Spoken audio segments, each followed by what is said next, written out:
Entre distintos, varios que se quitaron la máscara para mostrar su identidad y a qué facción pertenecen, empezaron a publicar imágenes de la cantidad de la gente, criticando el arrastre de funcionarios públicos como si no lo hubieran hecho ellos en el pasado.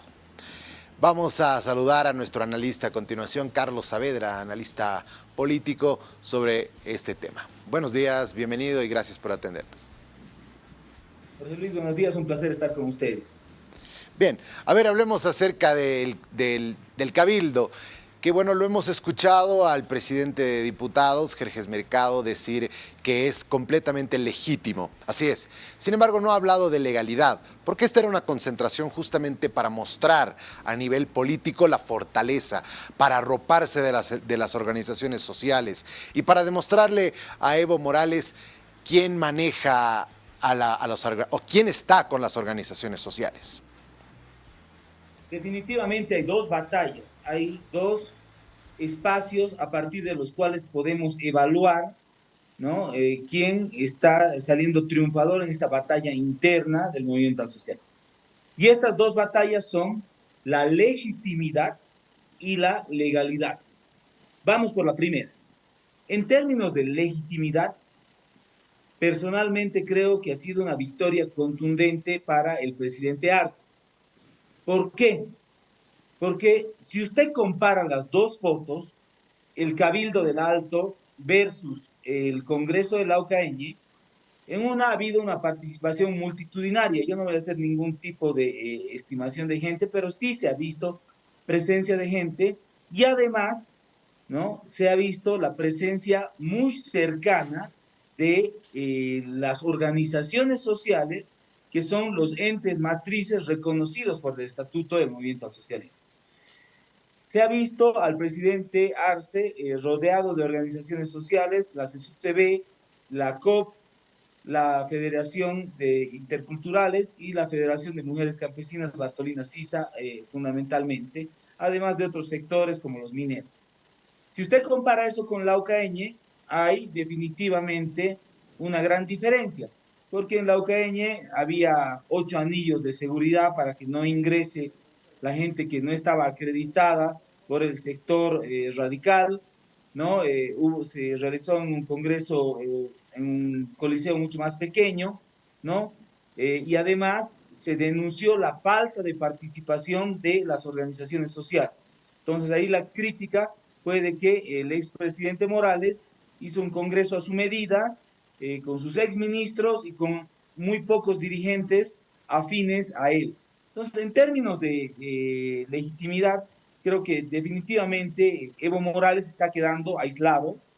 Evo Morales está en una lógica involutiva en lo político. ¿Por qué? Porque no sale del Chapare. Una de las grandes virtudes políticas en el pasado de Evo Morales fue que salió del Chapare, que abrazó a otros sectores sociales para construir una propuesta política nacional. Hoy pareciera que en vez de avanzar hacia abrazar a otras organizaciones, de organizarse territorialmente, parece que estuviera quedando aislado, porque definitivamente está jugando mal sus cartas en términos políticos. Eso en términos de legitimidad. En términos de legalidad, creo que todavía hay un empate. El cabildo de ayer no ha sido supervisado por el TCE, ¿no? No puede tener una validez jurídica directa. Yo creo que lo que hace es marcar la ruta jurídica, pero ojo, el Congreso de la UCAeñe todavía tiene un amparo constitucional pendiente y todavía tiene pendiente el informe de que el CIFRE debe elevar al órgano electoral plurinacional para ver si el Congreso de la UCAeñe ha cumplido o no con todos los mecanismos que el estatuto establece. Lo que yo diría que en términos de legalidad todavía hay un empate a cero. El cabildo de ayer no va a poder ser validado legalmente, pero tampoco es que ya ya haya sorteado todos los escollos legales el Congreso de la UCAeñe. Efectivamente, pienso igual, o por lo menos en la parte de legalidad es lo que han dicho muchos. El analista jurídico, el abogado constitucionalista Israel Quino lo decía, no tiene ninguna legalidad, que no sé qué. Correcto, esto era más una demostración política, porque ahora es donde viene la parte de darle la legalidad. Primero por el amparo constitucional y segundo porque ya se establece la ruptura real.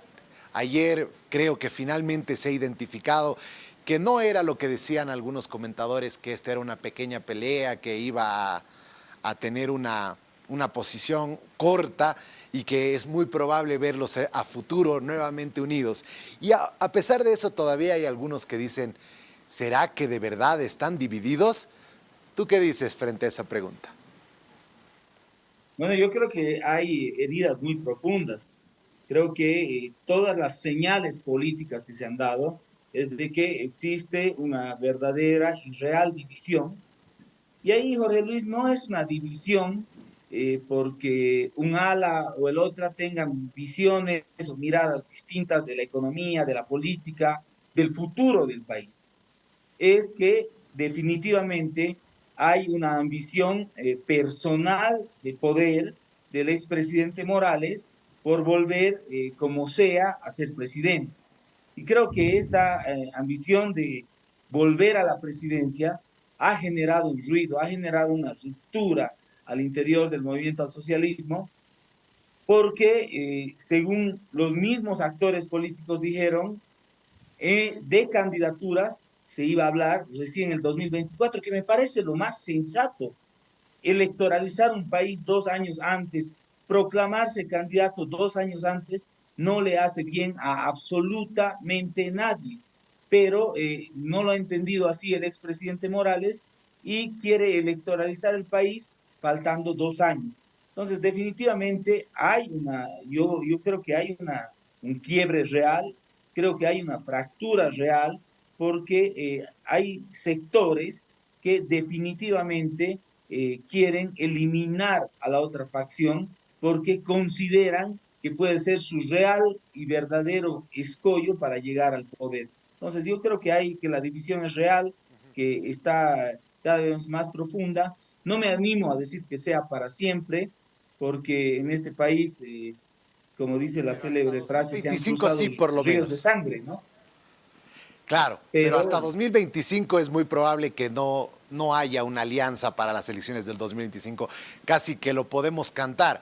Lo de cruzar los ríos de sangre, sí, efectivamente los miristas terminaron aliándose a sus ejecutores, pero pasaron, ¿cuánta agua tuvo que pasar por debajo del río? 10, 15 años por lo menos.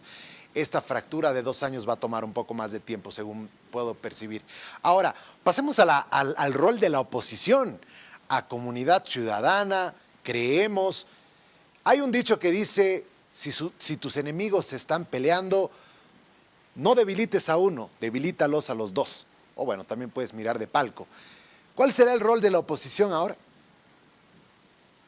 bueno, yo le iba a preguntar, Jorge Luis, ¿cuál oposición, no? Yo siento que hay una oposición absolutamente ausente, ¿no? Yo creo que está mirando de palco no por estrategia, sino porque no tiene capacidad alguna de incidir en la política, ¿no? Aún así, aún así creo que es importante advertir que si la virulencia de la batalla interna del MAS llega a los niveles, a los decibeles más altos, ¿no? Esta oposición que hoy día no tiene estrategia, no tiene un liderazgo claro, no tiene estructura política y no tiene propuesta de país, aún así podría tener posibilidades de hacerse el poder el 2025, no por mérito propio, sino por la fracción y por la disputa encarnizada que tiene el movimiento al socialismo. Entonces, yo creo que hay una oposición que también tiene sus propios demonios, que también tiene sus propias peleas. La pasada semana hemos visto que estaban expulsando gente de comunidad ciudadana, creemos prácticamente ha desaparecido, se ha diluido, también tiene varias facciones en la interna, ¿no? Y hay otros liderazgos que intentan emerger, pero todavía de manera muy periférica. Entonces, yo siento que la verdadera oposición al gobierno en este momento es el ala evista, ¿no? Y la verdadera oposición a Evo termina siendo el propio Evo por muchas veces las decisiones políticas equivocadas que toman. Entonces creo que hoy tenemos una oposición que, siguiendo lo que ha hecho durante muchos años, también está ausente, que todavía no termina de armar una propuesta política que pueda seducir al país para convertirse en una opción electoral seria para el próximo 2025. De acuerdo, todo parece estar entre las dos figuras que hoy acaparan la atención mediática. Ahora, en relación a las determinaciones del Cabildo, si bien ha habido un acobijamiento al presidente, al vicepresidente, un apoyo a la gestión, también se ha deslizado por ahí la necesidad de poder realizar una evaluación importante del gabinete ministerial. Y si bien no sabemos quiénes son, probablemente las caras más visibles del gabinete son las carteras de justicia, gobierno, que son las más observadas, por lo menos a nivel de la Asamblea Legislativa. Y todavía no sabemos de las organizaciones sociales, pero ¿qué podemos tratar de identificar ahí de esa observación al gabinete? Yo diría ahí dos cosas, Jorge Luis. La primera es que el pronunciamiento político de las organizaciones sociales de ayer no solo ha dado un respaldo político, valga la redundancia, al gobierno de Arce, sino también le ha dado tareas, ¿no? Le ha planteado metas que tiene que cumplir, y para cumplir esas metas le ha dicho, muy bien, usted es un gobierno de las organizaciones sociales, entonces también siéntese, escucha a las organizaciones sociales y evaluaremos a los ministros, porque hay ministros que al parecer no están cumpliendo con su tarea. Entonces ahí se puede leer de que en un futuro próximo pareciera que va a haber un cambio de gabinete.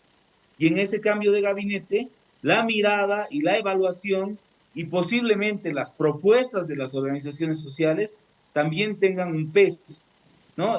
Comúnmente, y permítame dar un dicho muy coloquial, se dice, amor con amor se paga, ¿no? Entonces, habrá que ver cómo eso repercute en la nueva configuración, ¿no? Que personalmente tengo la hipótesis de que va a haber el gabinete presidencial. Bien, bueno, ha sido un gusto conversar contigo. Gracias por el análisis de este tema. Un saludo, Jorge Luis, también es un placer estar con ustedes. Bien, Carlos Saavedra nos ha acompañado desde Tarija con su visión en relación, su análisis en relación a lo que se puede llegar a divisar y lo que nos ha demostrado y lo que ha planteado de la atención de la agenda pública que ha significado este cabildo. Y sí, verdaderamente, si algo podemos deducir, si algo podemos ver es que hay una oposición que está ahí básicamente anulada.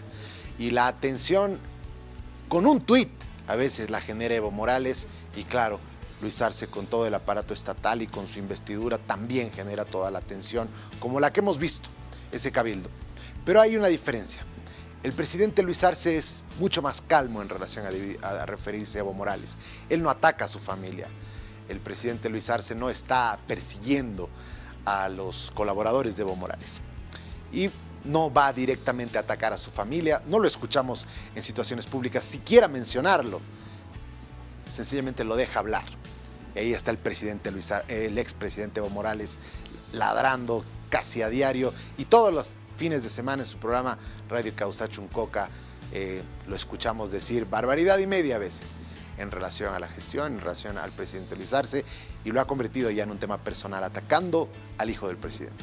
Y ni así ha podido sacudirlo al presidente. Él se ha quedado ahí nomás, ni lo menciona a veces le da algunas indirectas, pero hasta ahí llega. No es tan frontal como Evo Morales. Y eso es digno de observar, por lo menos. Bien, cerramos acá el tema. Vamos a continuar